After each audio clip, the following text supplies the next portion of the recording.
All right. We're back. Hopefully this is gonna work. Yeah, we're already getting weird skip frames, which is stupid. Okay, we're gonna kill that.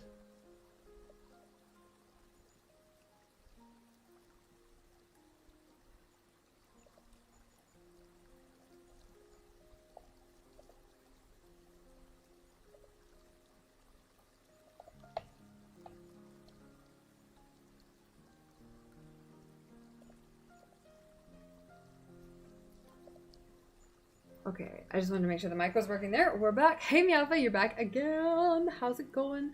All right, we are going to test out the Discord and then hopefully it's going to work the first time and not absolutely kill the stream. But if it does, we're going to make it work anyway. So we're going to figure it out. All right, let's try video. Can we do this? Let's see what we can do. Let's see what we can do.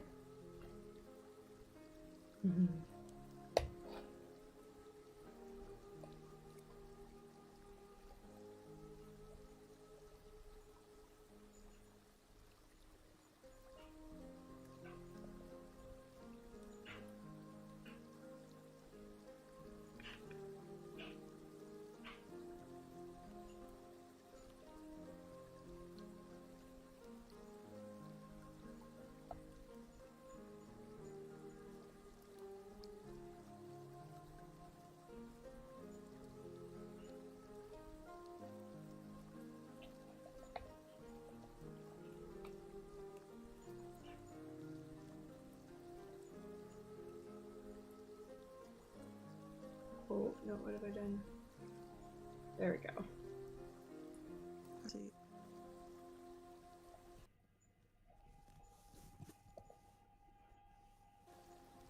Hey!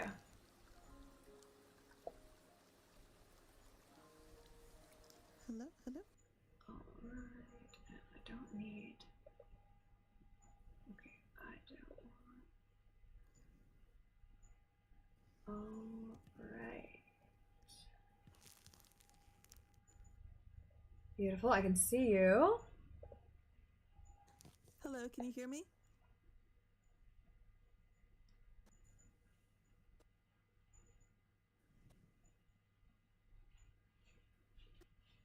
Let's see, I don't think I can hear myself on screen. Just trying to make the camera work on this end. Where am I? Alright.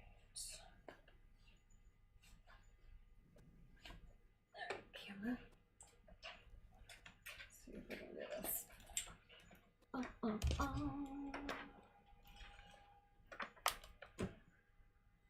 Now I don't know if using the webcam would be, like the camera that comes with the computer would be better or worse, but we'll try with this one for now to see if it'll work.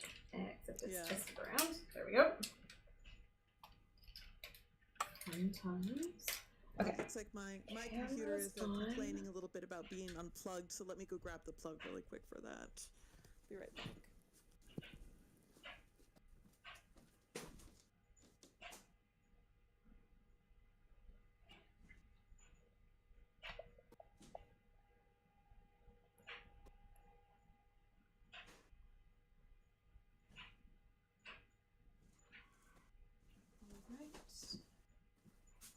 Let me just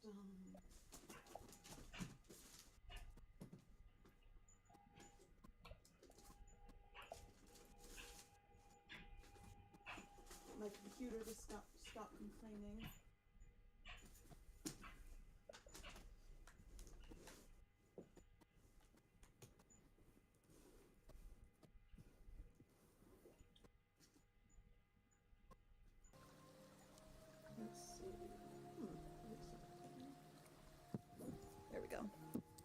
Alright, Streamlabs is already struggling, but it still seems to be working, so hopefully it hasn't completely lost its ability to stream.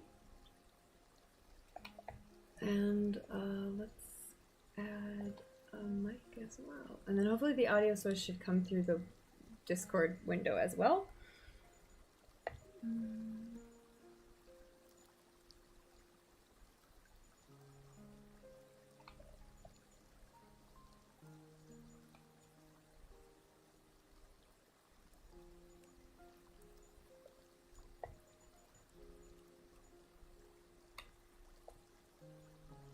yeah, the computer's so slow right now, but it's getting there. We're almost there.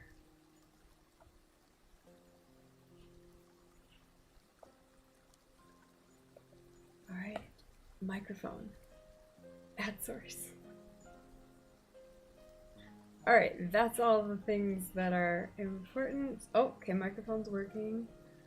I need this camera to be smaller.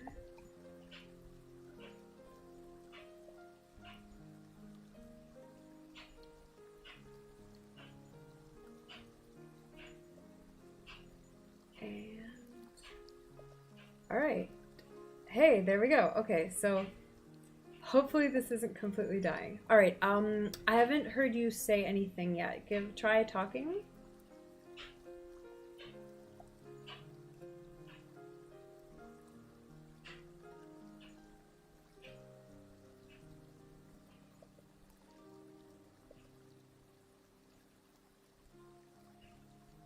Oh, computer shut down. Be right there. All right. Let's get off transition because I know that eats my computer in the first place. All right, so that should be coming back, hopefully.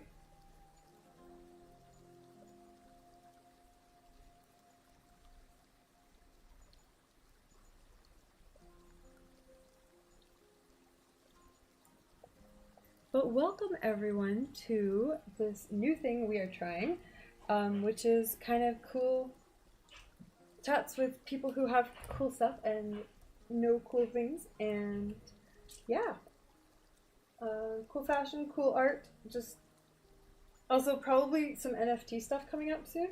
But for today, art and fashion, kimono. While we're waiting, I'm going to reorganize this stand here. Let's see if I can put this on the table, maybe. Hello? Hello, can you hear me? Oh yeah, I did get really high dropped frames. Damn it. Oh no. Shame. Hey, look at that, we're back. Hello, sorry about that. I plugged my computer in, and then, like, just as I was doing that, it decided to turn off, and that was not fun. So sorry about that. All right, that's good. Let's do that. Can you hear me okay? I can't really see the screen right now. Okay. And okay, and you're back, so let's do this.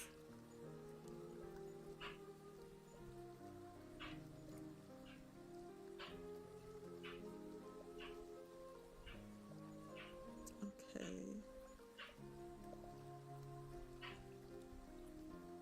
Alright, and do I have... Oh, I have my volume really low. Okay, let's turn on music.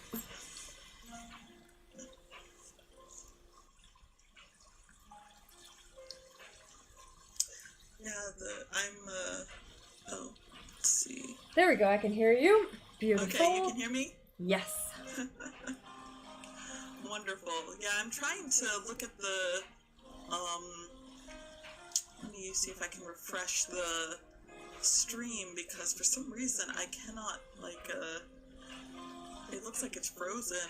It might also just be frozen because my computer is terrible and I haven't quite figured out if it's going to be able to handle this, even though it has handled it in the past.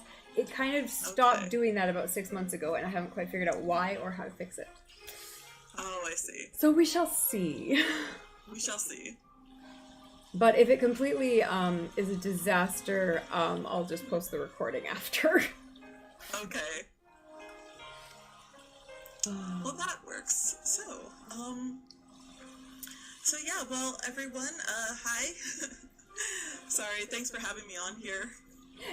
You're very welcome. Yeah, I guess if you'd like, you can start just by like kind of who you are, what you do, where people can find you.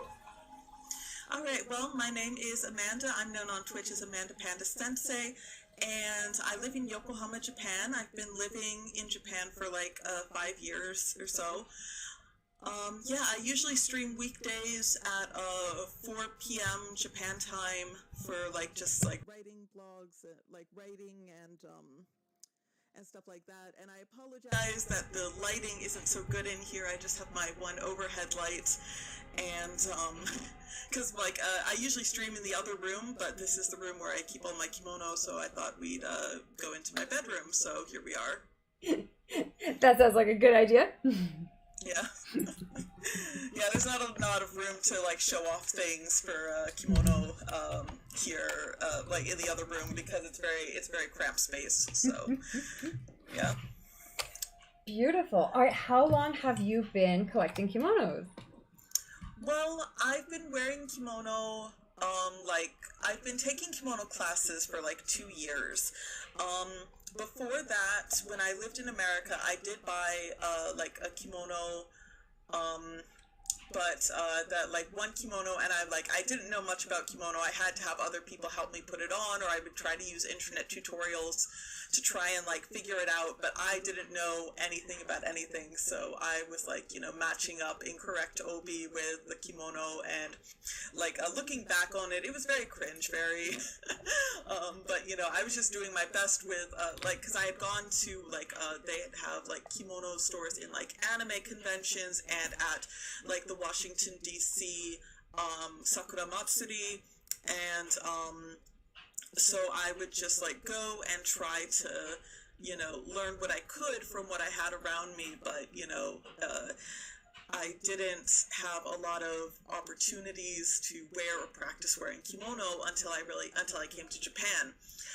When I moved here, I live in a little suburb in Yokohama, and it turns out just down the street there's a kimono shop.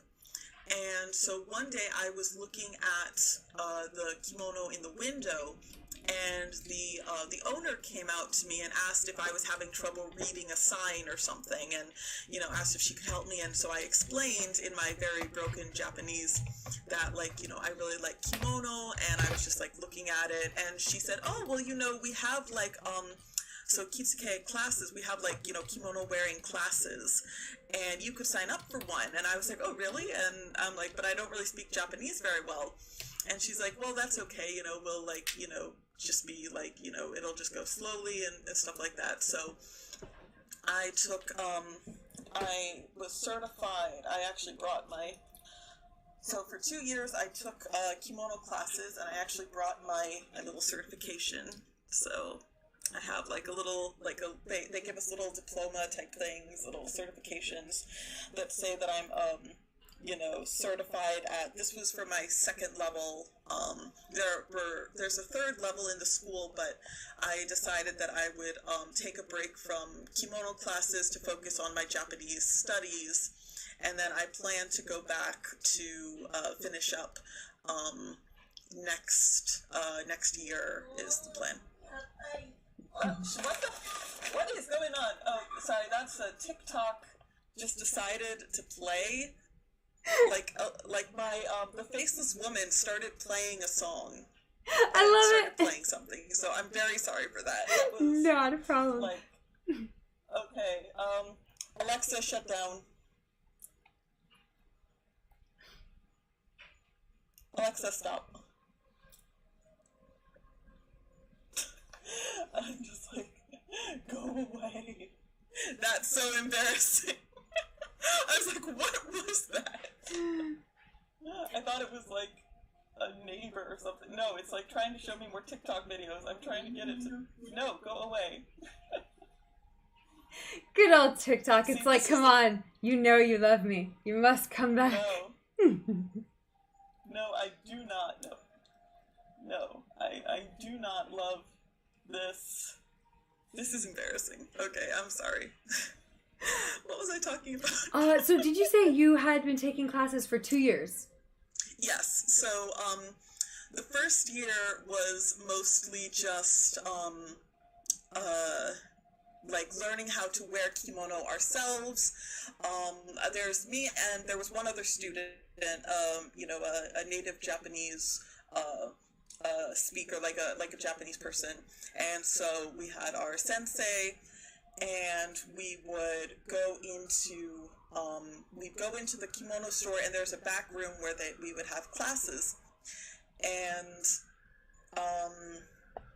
so we would learn how to wear kimono. Like, we just practice putting it on, like putting it on, taking it off, and different kinds of like obi knots, different kinds of kimono for different levels of formality.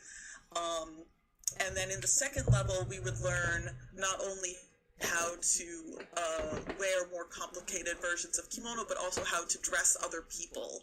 So that is like an important job of someone who knows this kind of thing, is to be able to help other people get dressed in kimono. So I can actually help other people put on kimono as well as put on kimono myself. I feel like that's something I should have done, because I was only in Japan for 6 months, and so like that's as much as I got classes in kimono, and then I ended up coming back and basically just like teaching everyone else I knew how to do it, but I never had lessons in how to actually do it on other people properly. Oh yeah. Yeah, it's like, I mean, like, it's a little bit different, but and mostly like one of the things we were practicing was like how to dress people in furisode, because that's really important. That's one of the big occasions. Like a coming of age day is one of the big occasions where people would be wearing kimono. So, do you have any furisode? Being able to do the furisode. Oh, sorry? Do you have a furisode? I do not have a furisode. So I am 30 years old, so I'm a little bit, old for wearing furisode. But I am not married, but, usually like 20, like I have tried on furisode, but even though I'm like a little bit past my prime for that. I'm not in Japan, so I definitely wear mine. Like, no one's gonna say anything. Oh yeah, that's but so that's basically my kimono story. I have a couple of kimono here that I've purchased or have had gifted to me. But yeah, so did you have any other like questions or? Oh, I guess, would you be able to like define furisode for the audience? Oh, right. So furisode is the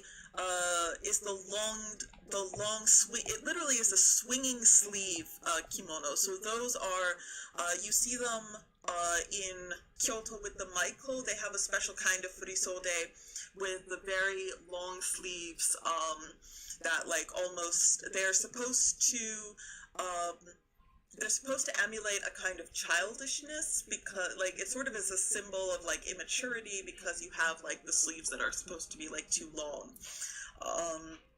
versus the tomesode, or the shorter sleeved kimono, which is for like more mature women. You wouldn't ever see men wearing any kind of furisode. That's not like a typical thing. But in this day, I guess like I haven't actually looked into how kimono, like, because kimono is very like gender. It has a lot of like gendered conventions to it. But Japan is opening up to more like we say ex-gender, or like non-binary people. So it's interesting. It'll be interesting to see how like moving forward, kimono like starts to evolve, and what like new innovations will sort of come of changing social trends. Well, and you also see those trends every once in a while where some Japanese designer really gets it in their head to try to modernize it and like kind of do really cool, interesting things with it. And so it's yeah. Or one thing I've seen is like so for like so sometimes like women will wear hakama for different events, like for coming of age day or something, and they'll wear like boots with it, and that looks really cool, instead of like the more traditional footwear like the geta, or with the tabi socks, adding little modern touches. So adding like just just like your own, like, because the thing about kimono is that there are a lot of very strict rules for it, but it's still interesting to see what kind of like flourishes of creativity people can have with it. So. Right. What is your favorite thing to do in a creative way to kimono that's maybe not strictly traditional? Oh, well, I am pretty because I'm a foreigner, I like to try and keep it traditional because I'm afraid that if people if I do Gonna get something those that looks. is yeah, I'm gonna be seen as she doesn't know how to do it right versus she's, Made a choice. made a deliberate choice. Yeah. So Yeah. I just want to, I try to I'm very by the book with my kimono. Oh, I But feel that. yeah, because I am very aware that when I'm, the way I choose my hair ornaments and stuff like that, it's all very deliberate because I want to show that I've studied this, that I understand this, and that, I'm not just coming into this coming in blind or just like another tourist or something like Is that. that respecting it? Yeah. Mm-hmm. What's the favorite, your favorite twist that you've seen someone else do? Apart from the Bututakama, oh, actually, there was this beautiful fashion show called Wafrica, Wafrica, and Wafrica was this fusion of African textiles with kimono, and it was an old show. Let me see if I can. That was Wafrick? Oh yeah, why am I? Yeah, Wafrica. Yeah, oh, whoops, I sent it to the wrong person. Just gonna delete that from this other person. Okay, because yeah, it was let me just. Yeah, it was a registered. Let's see. It's let's see. It was. I can send you a link. Mm-hmm.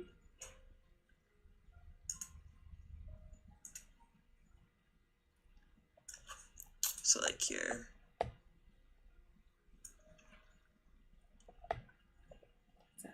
Oh, okay, yeah. So they had Japanese and West African models. So yeah, it's.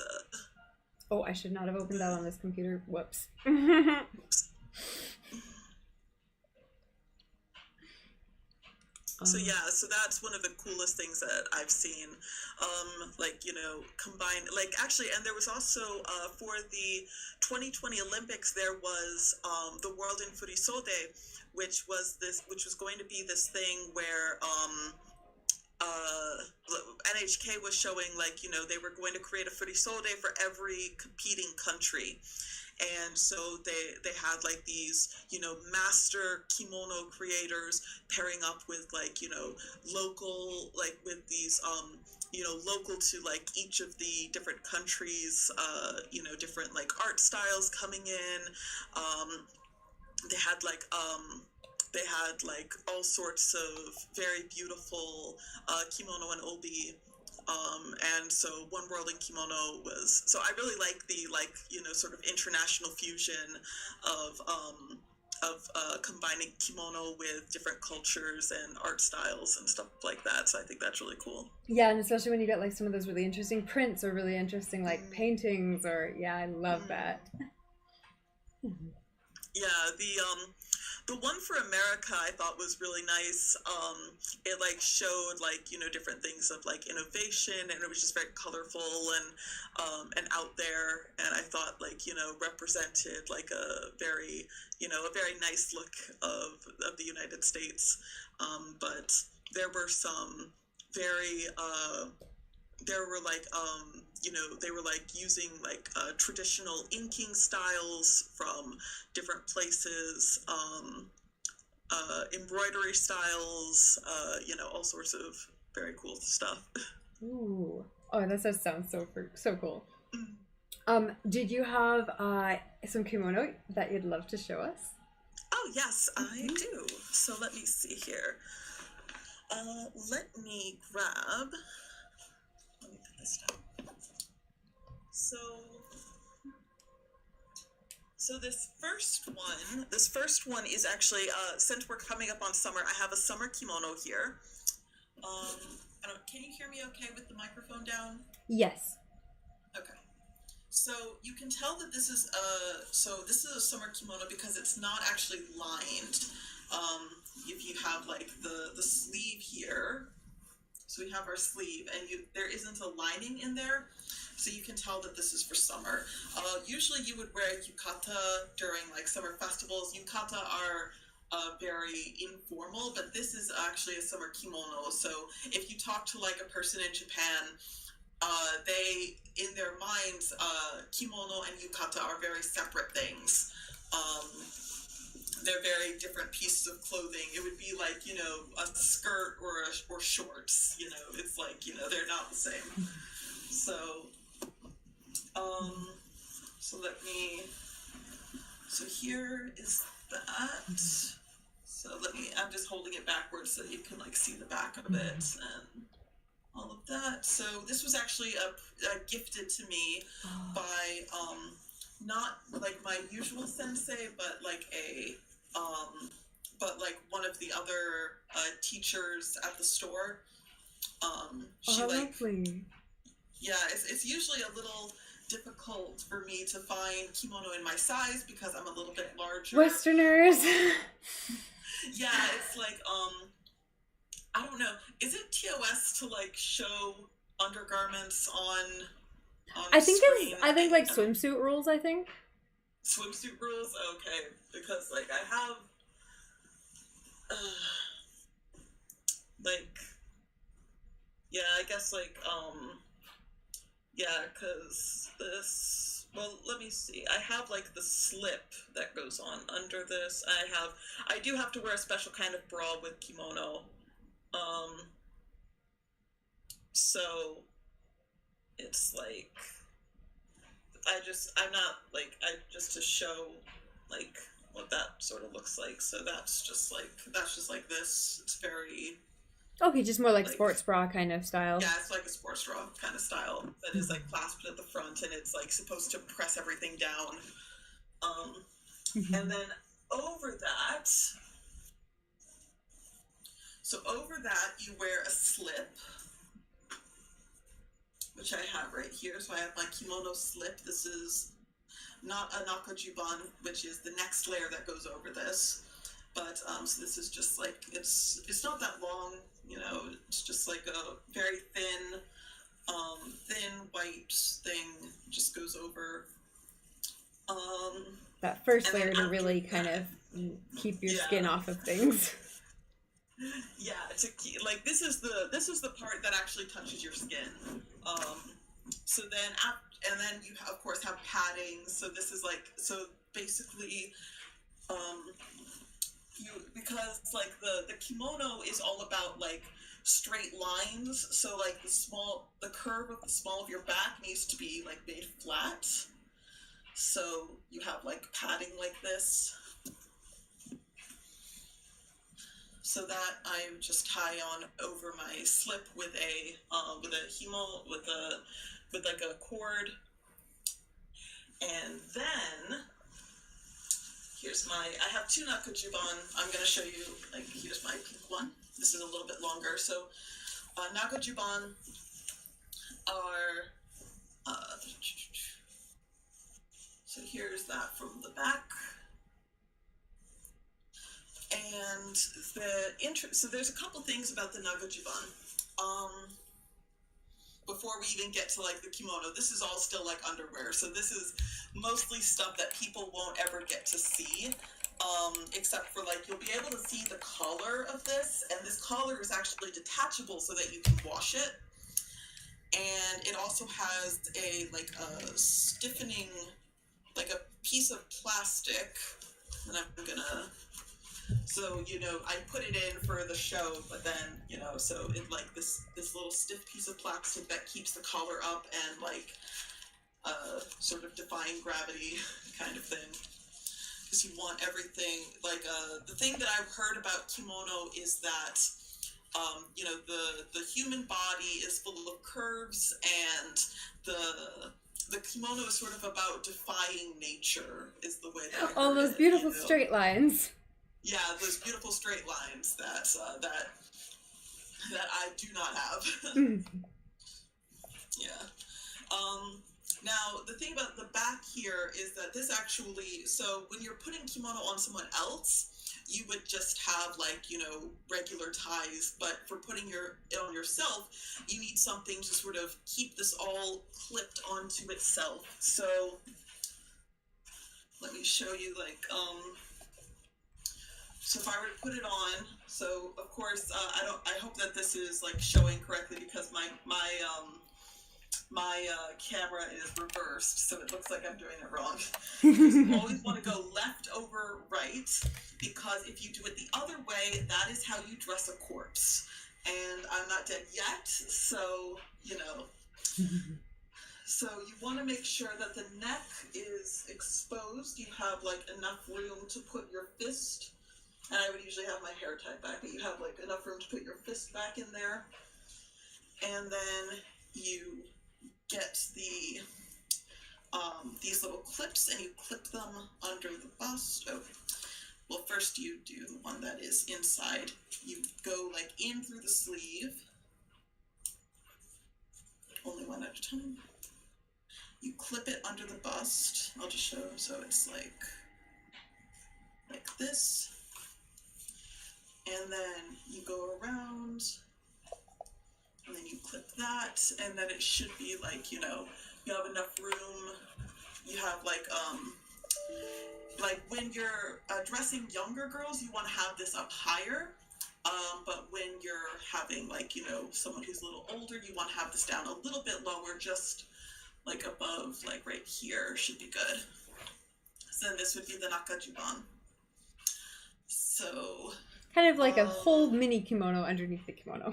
Yeah, it's a mini kimono. Yeah, it's like, because then the kimono goes on top of this. Like, then you, like, tie this on, make sure it's secure, and then you put on the kimono. And so I showed you my summer kimono. I need to fold that later. Oh god, and learning how to fold them. Oh gosh, yeah, I was always so bad. That was, like, the hardest part, I swear to God. It is. Oh my gosh. So then I have this one. I have this. You know, this, like, nice. It's like I've worn this for tea ceremonies. So this is like an iromuji kimono, like a non-patterned kimono. You can sort of see it's just like a single solid color. It's a little hard to tell in this light. It's, like, kind of pink. But I was just gonna ask. Yeah, I'm sorry. Like, this lighting is not my friend, but I don't really have much choice. So. Do you have photos of it, like, on your Instagram or anything? I don't really use Instagram too much, but I will try to put some on there, because I actually did wear it at my friend's place for tea ceremony. So so I do have pictures. I just need to post them. Haha. Sounds good. And yeah. Mm-hmm. Let's see. And next I have let's see. I have my kimono. This is like my favorite kimono. And so it is very fun. Oh, how lovely. So yeah, so here's the back of that. Mm-hmm. So you can see there's, like, this is for, like, pretty much all occasions. Everything except summer is represented. You have, like, the ume flowers for winter. You have the sakura for spring. You have momiji for fall. And momiji are, like, the maple. Yeah. And ume are plum blossoms. Yeah, that usually bloom in winter. And so this is a very informal kimono. So you would wear this for, like, making visits to your friend's house, or, like, I've worn it for, like, shrine visits, like for Hatsumode, the first shrine visit of the year. Now, did someone help you find that one and be like, hey, this is the one you want because you'll be able to wear it in all these different seasons? Well, actually, so let me tell you about so originally I went into the store because I got this at the store where I was getting my lessons, and I was like, yeah, I need a kimono I want a kimono of my own that's like, you know, tailor made to fit me. And now, admittedly, it was tailor made to fit me before Corona, so but anyway, and so I was looking actually for a more formal kimono, but then, and I was like looking at some of the secondhand ones and stuff like that, and then I saw this obi, like someone told me, like someone, so as you all know, my name is Amanda, and that rhymes with panda, and I mentioned, like, when we were talking that, like, you know, my mom calls me Amanda Panda, and so they showed me this obi. Oh, what a good find! These adorable pandas on it. And I was like, I need to have a kimono that matches this obi, that goes with this obi. So they, like, you know, found, so then, like, you know, so this kimono was, like, you know, tailor-made for me, like, everything, the lining, like, I chose the lining color, I chose, like, you know, like, we, like, picked out the pattern for it, and, yeah, so it's a little bit, like, I mean, like, most kimono aren't this big, but, you know, it's like, let me show you the front side. So when you have it, it's like, so you have so the inside of the kimono looks like this, and then, you know, it's lined, and you have, like, so, like, down at the bottom, like, where sometimes when you're walking, like, the lining shows, so you want to make sure that it's, like, a nice color, but you don't want it to show too much, but just, like, that little flip. If it flaps a little bit, that's fine. And, you know, inside the sleeves, they have, you know, a bit of inside the bottom of the sleeves here, they have a bit of that lining color. Just like a little extra little nice touch. Yeah. So let's see. And then, so we have all of that. And then we have my most formal of these, my homongi, which is this. So now you can see, like, you know, this sort of fabric is very expensive, but it's like, you know, it's like bunched together like this. It's like I forget what it's called, and the Japanese and English words are confusing themselves in my head. So I will remember later and kick myself for not being able to recall it now. But so you can see most of it's not the thing about the komon is that it's a repeating pattern throughout. This that's a lovely pattern. Yeah, it's a lovely pattern, and it just to let me. But this doesn't have a repeating pattern throughout. This is just like a single. You know, it goes up and through like this. So it's most of the pattern is going to be down here. Oh, that one's so beautiful. Thank you. Yes. And so with this, not only do I have the let me see. So I have that, and then, well, let's see, like, so if I were to wear this, I would wear this to, like, a more formal party. Not like a wedding, that would be a little too formal, but, like, for, like, the kimono school, like, puts on events, I would wear this for that. So I have this, and then let me show you the obi that I wear with this. Oh, please. So yes, let's see all the obis as well. Oh, yes, yes. Well, first let me show you the panda obi. So this is called a Nagoya obi because it is, so instead of being, like, it's really thick here, but then it's actually, like, thin here. So, like, I'm gonna have to refold this, but it's like, so it's like just, it's sewn in half up to here. And that makes it, like, because usually you have to, like, do that to put it on. If I were to put this on, I know I'm not wearing a kimono right now, but let's see, so where's the... So I would put this on my back, and then I would have my clip, which I had just a moment ago. I think it, like, got buried. Oh, yeah. It's like I'm just tossing all these kimono around, so it's like it got buried in here.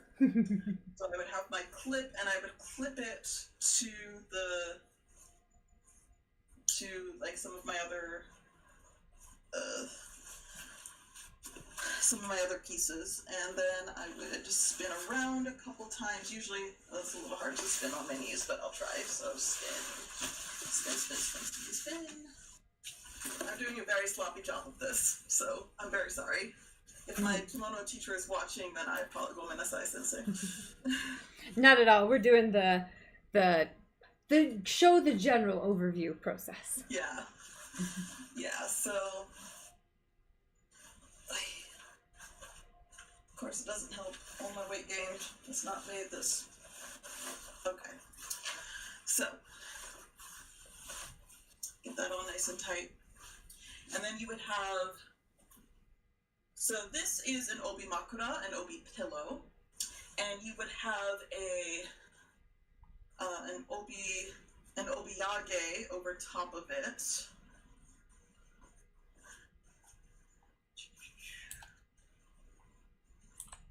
And I'm just doing this very loosely, like usually you have like stuff to like bind it and make it. I'm just going to use this. It's fine. Sensei isn't watching, it's fine. So you have the obi makura. And then, let's see. Yeah, I'm skipping a couple things here, but like, because usually you'd have like another thing to help tie this. But you'd have like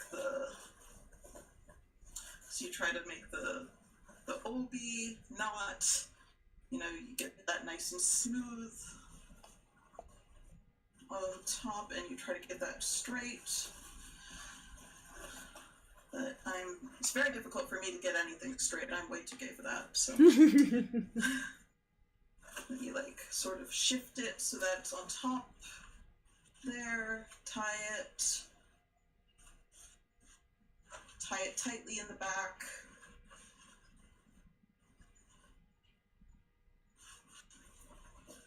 Oh my gosh, people are gonna be in the comments like, oh my gosh, she's doing such a bad job. But so yeah, you would like... Everyone's gonna be blown away by how cute those pandas are. Oh, okay, yeah. Pandas protect me. It's true. So yeah, so like this is sort of... Oh, I'm hearing feedback now. Mm-hmm. Let's see. So yeah, so it would look something like this. I don't have all the stuff for it, but like, you would like tie some stuff through, and then you would shift it around and tie it all cute in front. And that's the kind of knot you're going to see most often in like images and like movies and anything Japanese kimono. It's that box knot. Yeah. So it's called a taiko knot. It's like a drum knot is what they call it. So now, do you have an example of like a different type of obi kind of thing? Oh yes, I do. So that's the Nagoya obi. It's like very beginner friendly. This is a Fukuro Obi. So this is what I wear with my homongi. Ooh, that's a beautiful one. Yeah, so this is, just this gorgeous fabric. And then, so it's less patterned here because this is the part that you would like sort of like tie around yourself, and so people wouldn't see this part, but then it's pretty again over here. So it's like it would be the same thing. It's like I would just have to like fold this in half and do pretty much the same general motion, but I would have this part tied in half, like sort of put in half here. So, if that makes sense. Instead of manually being sewn together, just fold it. Yeah, you just fold it. And actually there are creases in it from the way that I've had to fold it, so so it's sort of easy for me to remember because it's like, oh, okay, it's already like I've like worn it enough that it's like creased already. It knows where it wants to go. It knows where it wants to go, yeah. But yeah, so and let's see, I have another obi. So this one I wear usually with my pink one. So it's like, so here, it's like very, I think it's very Oh, how pretty. lovely. It's like it's this nice little, it's another macro obi. So it's like, all the way throughout. But yeah, I really love the little spot of blue. Just really like. What kimono do you wear that one with? I usually wear this with my pink one, with my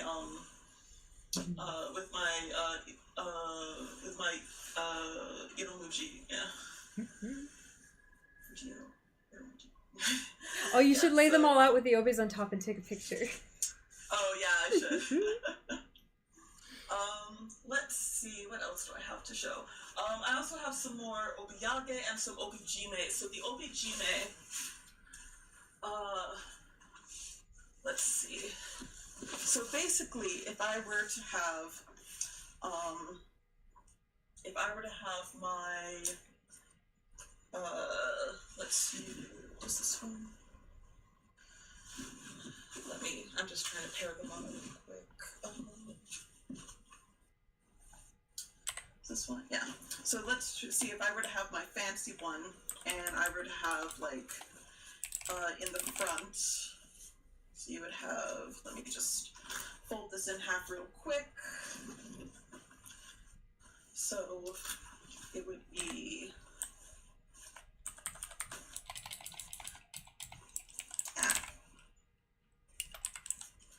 so you would have something. So you would show, like, this part would be showing, but then you would have, like, so like I said before, with the obi makura, you would have, like, an obiyage over top of that, and there's a nice way to tie these. Let me just butcher that. Mm-hmm. Now, would you say there'd be any good tips for people trying to, I guess, coordinate like a beginner set, like kind of looking for colors or patterns or themes? So yeah, there's like, you want to definitely coordinate for seasons. That's a really important thing. You want to have, like, when you're looking for, like with this obiyage, you have, like, it's two tones, so you can, like, sort of, do whichever side, seems most appropriate. Versatile. Yeah, it's more versatile. So you would have, like, there's a little bit of pink and green in this obi, so it would sort of it would sort of go on top and be tucked in to the side. So if I were wearing it, it would, these sides would be tucked in. You would see the knot, and you'd see, so you'd see the knot, and you'd see a little bit of it. I'm sort of, it's like, it would be a little neater if I was actually wearing it, but, so you'd see like this, and then you'd have, like, either this color or this color, and I'm thinking this color because there's a little bit of, like, green here. Bring out that contrast. Bring out the contrast, and yeah, contrast is really important. And also you want to do, like, one thing that I was warned about is, like, you want to dress your age is, like, a really big thing. So, like, brighter colors for younger people. I was told, like, I once made a coordination that was, like, very gently chastised as being a little too, like, old looking. So right, it's like, oh no, that's too young. Oh no, that's too old. You need to get it just right. Yeah. So let's see. So and these ties are great too because they're kind of helping the obi, but half of these ties are just decorative or they're pseudo decorative. Oh yeah, so this would actually be holding up this would actually be like really holding up like the kimono a lot, or the obi. This like you know, it looks very delicate, but like if you took this off, then it just goes whoop. You get that box knot goes one to a big long droop. Yeah. So you got to be careful with the obijime. But yeah, and then you want it to have like a line. The collar should form a little diamond at your collar, and then you should have like a straight line between all of this. Keep everything centered. Yes, you want everything to be centered. So yeah, we've got all of that. Yeah, so that is most of my collection. I don't have like what I do have is like for example the komon I showed you, the one with the panda obi, that actually cost like about $4,000 USD. It was. And you said that one was custom made, right? Yeah, that one was custom made. So it is possible to get some dirt cheap kimono in like secondhand stores, but you want to make sure that they actually fit. So like when you put them on, you know, it's okay if they're a little long because like they're supposed to be. You're supposed to like, you know, in the like sizing process, like sort of pull it up a little bit. And that's such a good point because I've seen so many people who wear it dragging and it's like, no, it's not actually too long for you. It might actually be too short for you. You just gotta fold it up. Yeah. So you just like, you've gotta, like if I were to put on one of these. And once you know that fold exists, you'll see it every time you see someone wearing a kimono. But until you know, you don't even notice it's there. Yeah. Oh, wow. I just put this on really wrong, but don't tell my teacher. But yeah, so we're just going to pretend that I did everything correctly. But for the sizing bit, you want to have like a mirror, and then you like want to make sure that the seams are going up your leg. And you know, I don't have any of my padding or anything right now, so. But like, and then like you look in a mirror and you like lower it or raise it. You can't really keep your bottom hem straight. Yeah, keep the bottom hem straight. And so your right side can come up a little bit, but the bottom hem has to be straight. So then, and then you'd you know, have like a waist belt that you'd put around. So many ties. It creates this little fold that actually shows under the obi. So you want to make sure you have that fold. If it's too long or too short, then you've got to like, you know, adjust it. But you want that to be straight across. So many little adjustments. We were talking about getting secondhand kimonos, and it's so great buying secondhand kimonos because Japanese people keep things so perfect, and they're like, this is trash, and it's like, it's perfect. Yes. So as a Westerner, even their trash kimonos will be, for the most part, like, oh, it's fine. So for example, I do have a secondhand kimono that I bought. This one's a little small for me, so I'm actually going to be giving it away to someone when I get back to America. But so it's like in perfect condition. This is like a nice. I would say this would be like a more autumny kind of kimono. It's a little short for me in the sleeves, like, but I'll see. I'm gonna sort of Cinderella it, so whoever fits can have it. Find someone with a nice short arms. You know, this was like $10 or something, so. Can't go wrong there. That was fun. My next question was gonna be, what kind of range of kimonos do you have? And so I guess there we have it, $10 to $4,000. Oh yeah.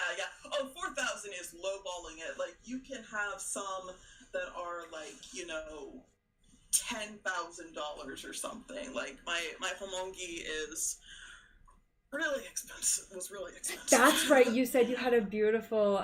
Do you have that one to show? The homongi? That was this one. Oh yes, so, that one. Okay. Yeah. That one's so gorgeous. Yeah, it's really great.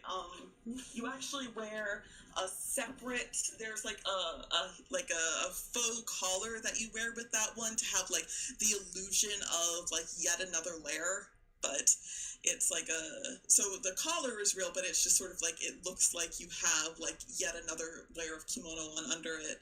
Get that high class look going on. Yeah, yeah. Once you get into like, I mean, like think about like historically, like in the Heian era, you had like the Junihitoe kimono, which were the 12 layer, like, I don't think they were, I think like they could be like more than 12 layers, but they were like ridiculously layered kimono that like noblewoman would wear in like the Heian court. So I just love that yeah, every culture ends up doing the same thing. It's like, we have a lot of money. What are we going to do? A lot of fabric.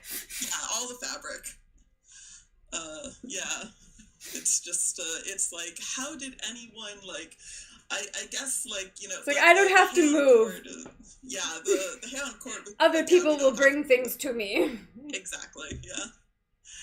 Yeah, it's like, even the men's costumes were very elaborate, but, like, the Junihitoe kimono, they are still used in, like, very, like, imperial ceremony kind of things.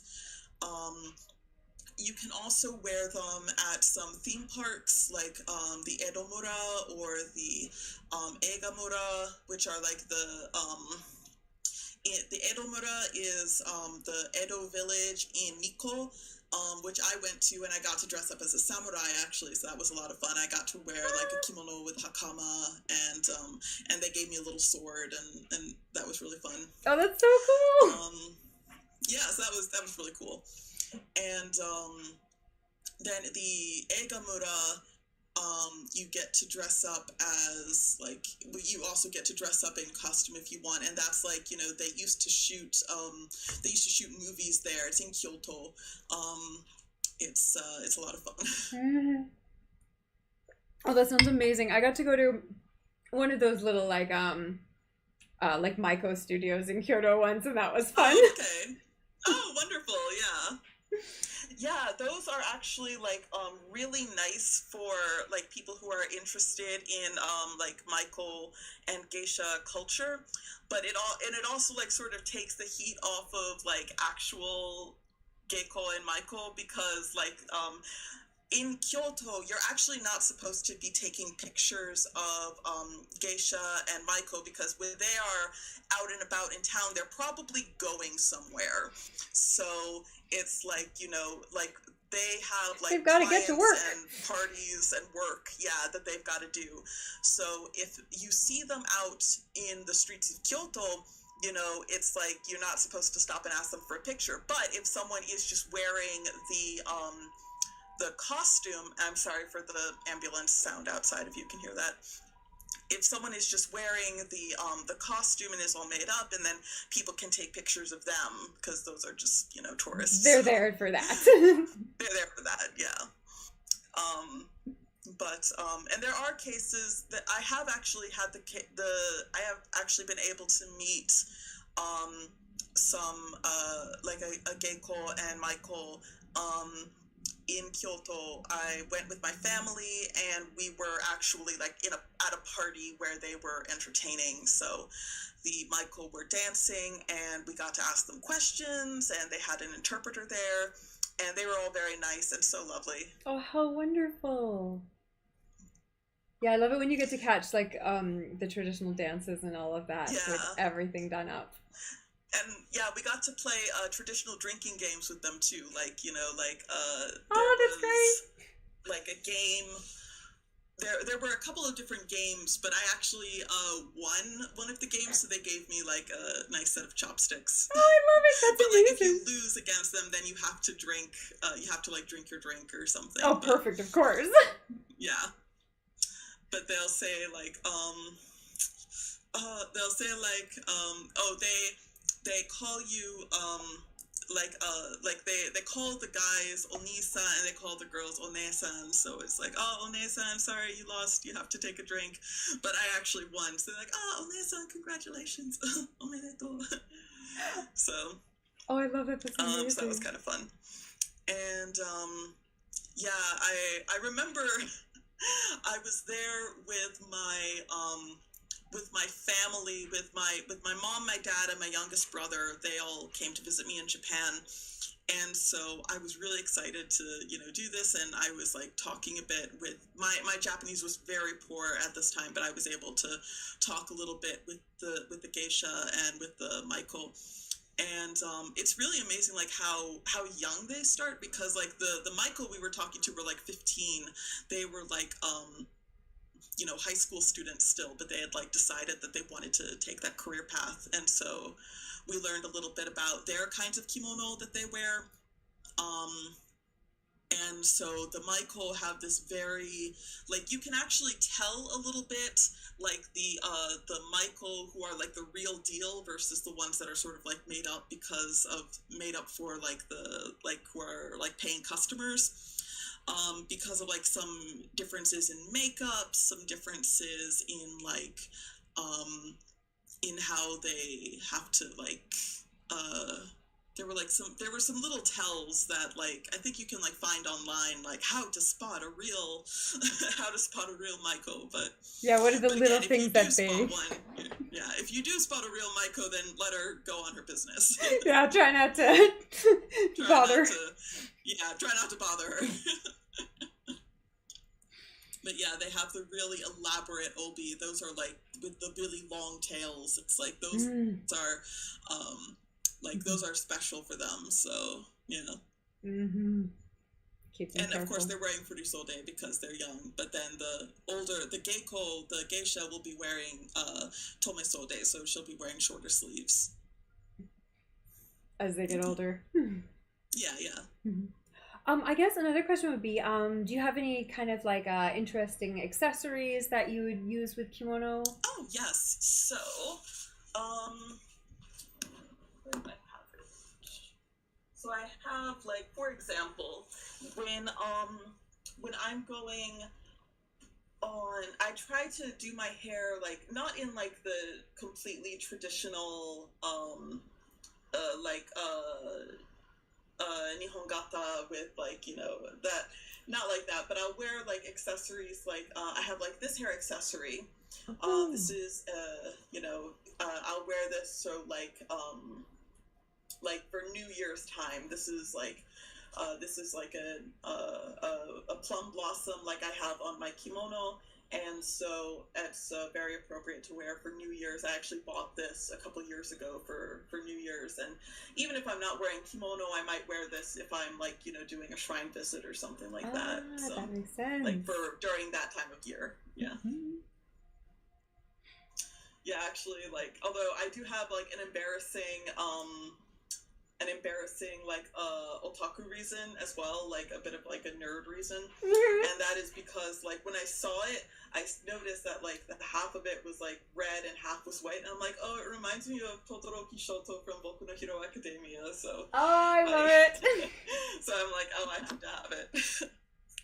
But I always get compliments on it when I wear it, so yeah, that's so like wonderful. A nice winter accessory. But yeah, so hair ornaments are definitely a great thing. I have some kanzashi, so like the hair sticks, I'll wear those as well. But this, like, I'll sort of put like on the side, like, so it sort of sticks in like this. And how would you wear your hair with that? Or I can also like if I'm having like a high bun in the back or something like that.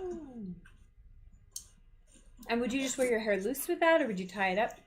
No, I would tie it up. I always wear my hair up with kimono. I know some people, like, you want to like have the neck exposed, like I had said before. So like, having it in like a high, like in an updo is nice. Some people wear, like, if you wear it completely down, you sort of look like a ghost. But so you want to have like a little bit at least up. Even half up is like, is okay. I actually did, though, for Halloween, I did dress as a ghost. I got a not a real kimono, but it was like, here in Japan, I bought a costume of like a yurei, kind of like vengeful Japanese ghost. And so I actually tied it the other way around. Like I said before that, you're not supposed to wear right over left unless Except... you're dead. Yeah, except I'm dead, so I got to wear it right over left, you know, and you know, so that's just attention to detail in that point. Exactly. But and so I wore my hair loose. I had a spirit crown, which is like the little, you know, it's like the little triangular like headdress that they put on corpses.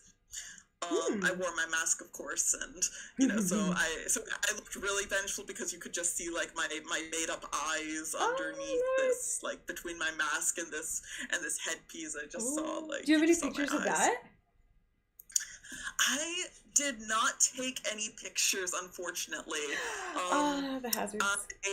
Some people in the neighborhood do have pictures of that because people were like stopping to take photos with me. And one thing that I found that was interesting about Japan was that sometimes people would be like, I was there like giving out candy. Basically, that was like, you know, I was like, okay, well, it's Halloween and it's Corona, so not a lot of chances for people to go and have fun. So I'm just going to dress up and I'm going to give out candy. I'm like going to buy big bags of candy and just give them out. And so then people would start giving me things, and it was like really funny. I love like that. I would try to be like, wait, no. But yeah, like so as you all know, like the sleeves of a kimono are hollow and have like this, and sort of have they have like sort of space, and a lot of people put like fans or their cell phones in there, like, so like, you know, there's like that space hanging down. Oh, and I remember that confused me so much at first because it's the opposite of what you'd expect from Western clothes. Yeah. It's like, no, we're going to use that as a pocket. Yeah. So I was using those as pockets for the gifts that people were giving me. So my sleeves were like heavy with money and food that people were like giving me. like people were giving me sweets, and one person gave me like a bottle of tea because like, oh, it's cold, you know, be careful out here, it's, you know, don't catch a cold. And oh, that's amazing. So it was just really sweet. Oh, I love that.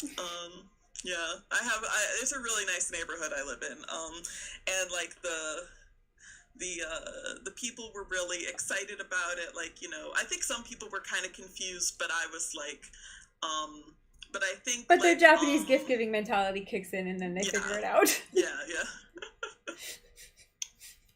But as a ghost, I wasn't really... Like, I sometimes like to play as characters where I don't have to say a lot, because that hides my Japanese ability. So all I really had to say was, like, you know, the sound ghosts make, which in Japan is urameshiya. So, urameshiya.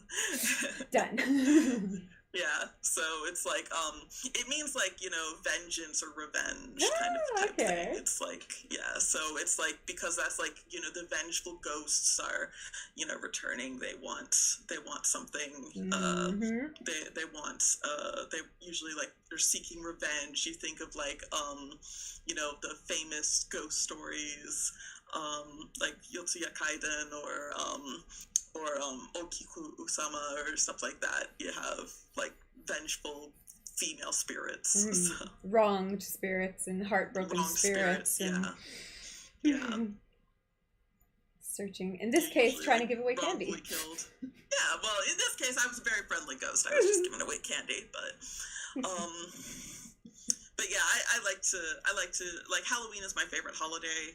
I always like to put a distinction between, you know, the kimono that I wear as clothing versus the kimono that is worn as costume, because, you know, kimono is like, it is an article of clothing, you know, it's, you know, very important to like, it's like part of the folk, like the sort of folk costume of Japan. It's like the a history very and the culture in that way. Yeah, it's an important cultural piece of clothing. It's not like for example, I mean, I think it was like, you know, I bought that costume here in Japan, so like, you know, it's like obviously seen as like permissible to dress up as that, but I wouldn't actually wear an actual funeral kimono if I was to put on like a street show like that, because like, you know, that is like an actual like important piece of clothing. And the same is like the difference between wearing like a Miko cosplay versus wearing an actual like, you know, Shrine Maiden outfit, you know, the real deal. So like yeah, that's an interesting point, right? Yeah, it's like, I mean, because of course cosplay is really big in Japan, and a lot of cosplay is like taken from like a lot of like anime characters who are legitimately kimono. wearing those things as a character. Yeah, they're legitimately wearing those things as a character, and you know, they're translating that into a costume. Yeah, but it's like, you know, there's like time and place for it. So like I'll wear my Nezuko cosplay, you know, for certain events that, you know, but like there's definitely a distinction in my mind between what is cosplay and what is, you know, actual like clothing. Yeah, being worn in a modern context. Yeah. It's like, you know, you want to like, you know, sort of understand when is appropriate to do certain things. And so I try to be like, you know, mindful of, you know, when like, I mean, people are catching on to Halloween a little bit more here because like English teachers are bringing that in, and it's becoming a more and more popular holiday in Japan. But you know, to say, but like, I don't know, I'm just thinking back to like, you know, the sexy geisha cosplays are definitely, I don't think that would fly over here. I think that would like maybe raise some eyebrows, like, you know, outside of like some, outside of maybe a particular character from something. Yeah. I mean, well, it's one thing to be a recognizable character, to be like, oh, that's so and so. That's why. To be like, yeah, that's why. But I'm sure, yeah, there are plenty of characters that, you know, that could like, you know, can get away with like, it. You know, be on that line. But the question is, it's like, what are you a costume of? You know, if it's a costume of like a person that's of a character, or if you're just doing a caricature of what you think Japanese kimono is like. When there's lots of Japanese people around to help you. Yeah. But but yeah, and so Japan, actually, the kimono industry is sadly kind of dying. There's it's like, you know, there's efforts to try and revive and get more interest in kimono, but as it is very expensive and a little bit time consuming, and you have to be able to like store them, you know, it's like so international trade for kimono is actually helping to keep the kimono industry alive. So it is good that there's like an interest in kimono outside of Japan, because that will actually help the kimono industry and like, you know, help people to, you know, like get in, like, you know, if it makes money, then, you know, hopefully it will like continue on. But on that note, but yeah, so what would you say to people who are worried about I don't know, getting into kimono or wearing kimono because they're not Japanese? So Japanese people are usually very happy to see that other people are like that non-Japanese people are interested in kimono. I've never gotten like a rude remark or anything like that from anyone living here in Japan. And like, you know, if I were to go about my day in kimono, it's not like as long as you're putting in the work, then people like, you know, notice that they respect that. And, you know, so you show respect, and then, you know, and then you'll get respect. Then they'll appreciate your interest. That. Yeah. Yeah, so, and even if you, like, get something wrong, like, you know, then, you know, most likely what will happen, like, I remember before I took kimono classes, I did try to wear kimono to, like a Japanese event where I was told kimono would be acceptable, and I wore a kimono that was too small for me, and so like these little ladies kept on trying to help me, like on the street, like on the bus, like these little grandmas were just trying to, you know, Yeah. yeah, it's like, you know, that is the most that will happen. So like if you get it wrong, like someone, like, you know, maybe someone will correct you. Like usually people in Japan like stay in their lane, but in that case it was just like, Yeah, and so like you're saying, kind of more of embarrassed. a desire to help you than to be like, you Yeah. shouldn't be wearing that. It's like, no, here, let me help Yes. you wear that. Yeah, it's like, let me help you, poor thing. But yeah, because I had just been using internet tutorials and stuff, and yeah. So many little details. Yeah. But yeah, so I just I definitely recommend, like, you know, if you can get into like a kimono school. You know, if there's not one around, then internet tutorials would probably be your next best thing. There are some really good ones out there, I've heard. But like, you know, just be aware that like internet tutorials sort of aren't the be all end all. It's best to like, And you'll never know how many things you're doing wrong until someone watches you and points them all out. Oh yeah. Like, oh my gosh, I am so worried about the comments under this. Just gonna be like, oh my gosh, like how did she ever get like a certificate? You know, you know, she's so bad at this. I'm waiting for those comments. You'll be good. You'll be good. Like I'm trying my best. It's been a little while. To be honest, it's been like a year since I've like, you know, put on kimono. I've like gained a little weight because of Corona, and I've you know, not really had a lot of opportunities to go out. Well, Japan's been so locked down. Yeah, it's like I haven't seen my family in 2 years, so I'm very excited to say that I'm gonna be seeing them in June, like this month, the end of this month, for my 31st birthday. So that's so exciting! Oh, are they coming to you, or are you going to them? Oh, I'm going to them. Yeah. Oh, that'll be nice. Get a trip. Yeah, it's still locked down for tourists. I don't have like a permanent visa, so I'm not like a permanent resident. I'm just like I'm still considered short term, even though I've been here for 5 years. My visa is like only for I have a student visa right now, so I'm going to be here for another year, and then I'm going to get a working visa and go back to work. So yeah. Very nice. Beautiful. I guess, I mean, do you have anything else that you wanted to show or talk about, or yeah?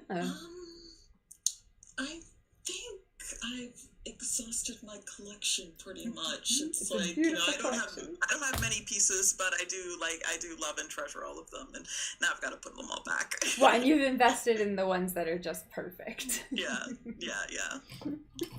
Oh, that's so exciting. All right, well, thank you so much for showing us your beautiful collection. Oh, thank you very much for having me. I hope you have a wonderful trip and get to see your family for your birthday, and have a happy birthday. Oh, thank you so much. If you do find any of those photos or post them, make sure you post a link somewhere, either on the channel or on the Discord or something like that, and we'll post those around, or just message them and I'll post them. Okay, sure thing. Beautiful. All right. Once more, you can kind of let people know who you are, what you do, and where to find you. Oh, right. So I'm Amanda on Twitch. I'm Amanda Panda Sensei. And yeah, I usually do like writing in progress streams at 4 p.m. Japan Standard Time on weekdays except Wednesdays. And yeah, I will hopefully be seeing people around. Are you going into a stream today? No, I actually haven't been feeling too good this week, so this is the only kind of like internet stuff that I'll be doing. But I would be streaming usually at this time, but yeah, I think that I'm just gonna fold these up and then take a nap. That'll be enough of an effort. Yeah. All right. Well, thank you so much. I loved seeing all of your beautiful kimono and chatting with you about it all. Yeah, we'll have to we'll have to see if you got anything new or you have anything else you'd like to talk about. Let me know. And well, yeah, we could talk instruments next time maybe, because that would be great. Okay, we have to do that. All right. Okay. All right. I'm going to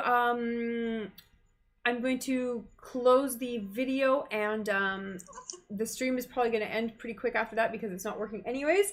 And then I'm going to make sure this file saves so that I can actually post it. All right, wonderful. Thank you again. All right, bye. Bye-bye.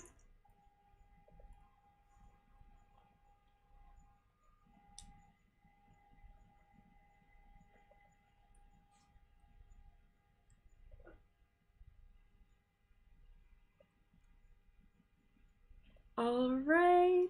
Okay, we are all done that stream. Unfortunately, I know the video was lagging like crazy. So if you're watching this in the replay, then hopefully that was nice and smooth, because I think it did record properly. And I'm gonna go find out right now if that's true or not. All right. Thanks everyone for hanging out. There should be some links in the YouTube and the Twitch for finding this. Actually, in the Twitch, it'll just be in the title, Amanda Panda Sensei, and in the YouTube, I'll put it in the description link as well. So thanks for watching, and if you have any other questions too, make sure you leave them as a comment, and we'll respond to those as well. All right, bye. Oh, I should do a raid. Let's see if we can find someone to raid. All right, so we'll hang around for a little bit. The stream should actually be fine now that we're not trying to use Discord video at the same time, so.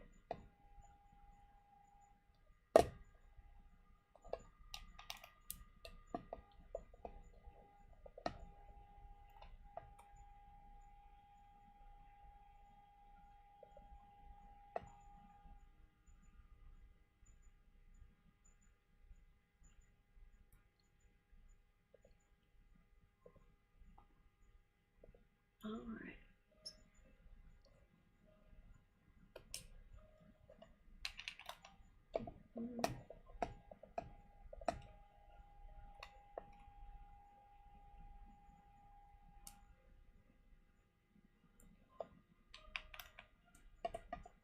Hey sugar, how you doing? How you doing, you sleepy muffin?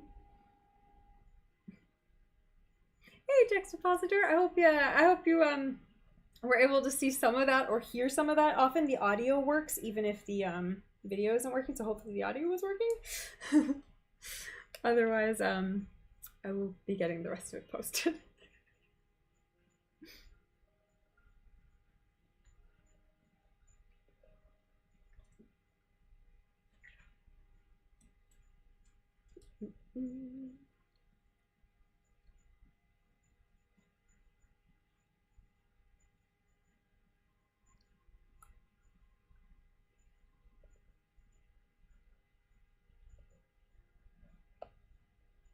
I don't suppose Twitch has like a culture category or anything like that, hey? Or like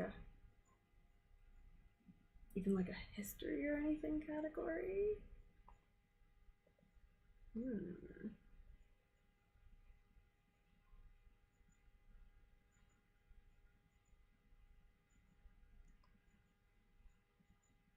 Let's see what we can find.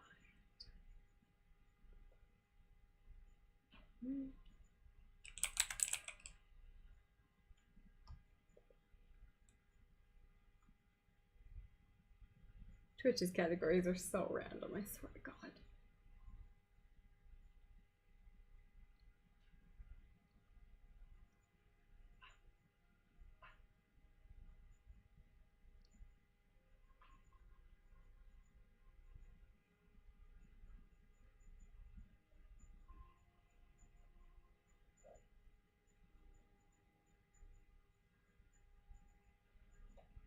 Oh, and no one's streaming. No one's really streaming at the fashion tag. Oh,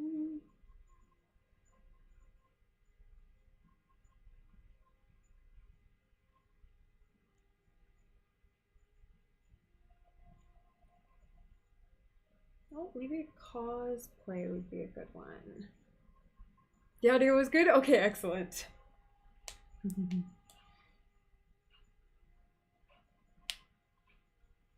Yeah, I feel like we we talked through most of what we were showing on screen, so hopefully that was of use.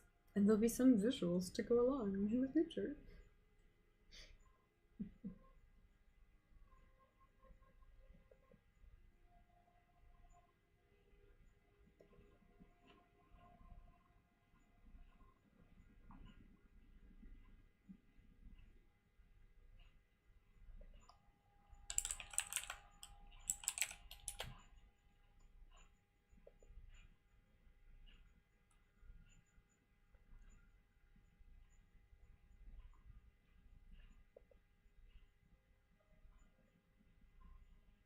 Oh, and thanks for the follow.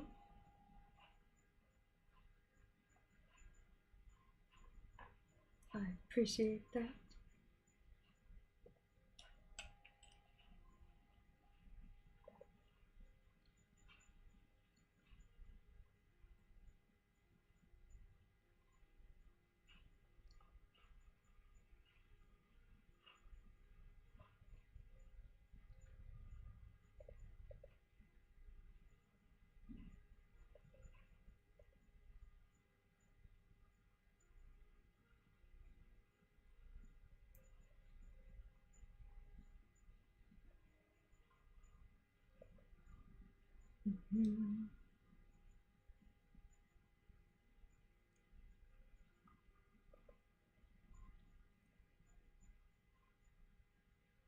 Yeah, I've got to find a way to make my computer able to do a video call and a stream at the same time if I want to do more interview streams. Otherwise, it's just I've got to record them and post them, which is not as cool as a live.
No.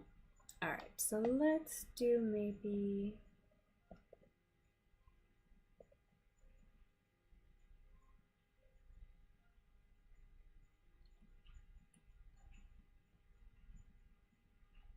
Gosh, I don't know, maybe music? I guess maybe co-working, just because we were doing co-working earlier.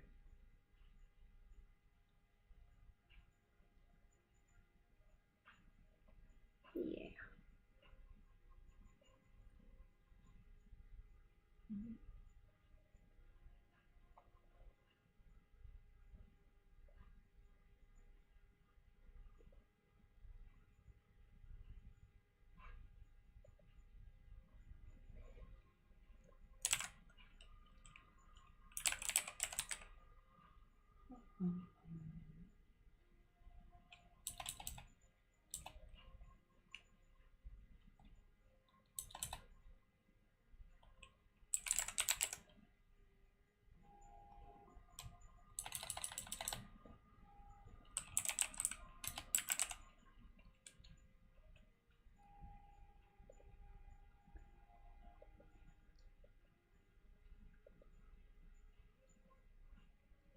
Okay,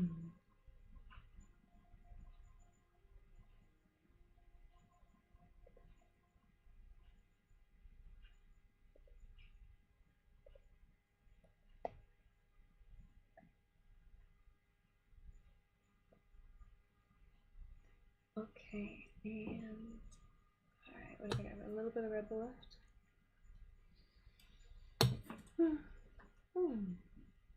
Sorry, Sheik, did I wake you up? Oh, you're so asleep. Well, your fur is flat. When she's sleepy, all her fur is like kind of flat, and when she's awake, it goes. Yeah, it does. What do you want? Do you want to come here and be loved? You're gonna want to sit back down and go sleep again. Yeah. Oh, so sleepy.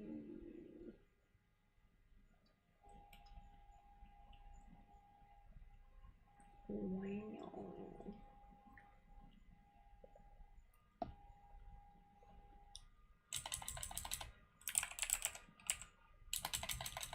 Okay.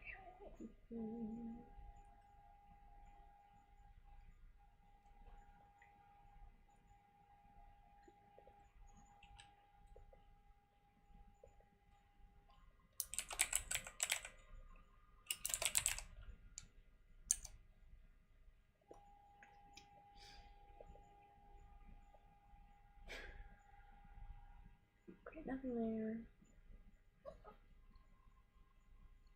Oh wait, Karl.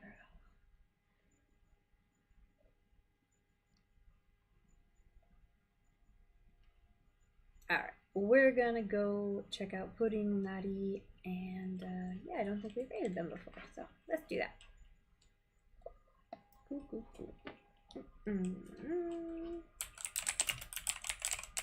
And we'll be back for co-working tomorrow, and then on Saturday probably, and probably not on Sunday, but maybe. We'll see. Probably some business or planning streams on the weekend, but I'm not sure yet. Alright, let's read. Did I spell it correctly? I think so. Off we go.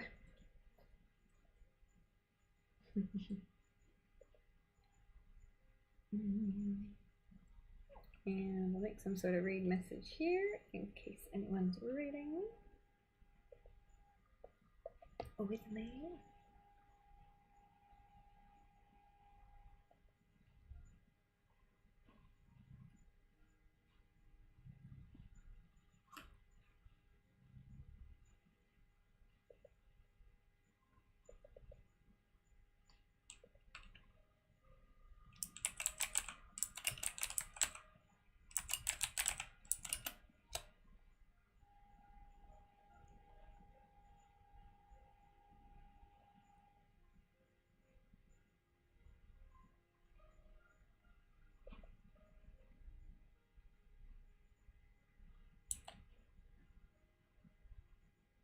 What?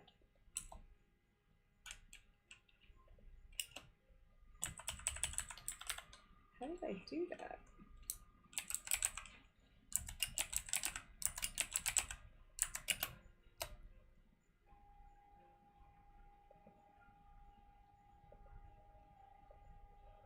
There we go. I don't know. I think that's a right message. So.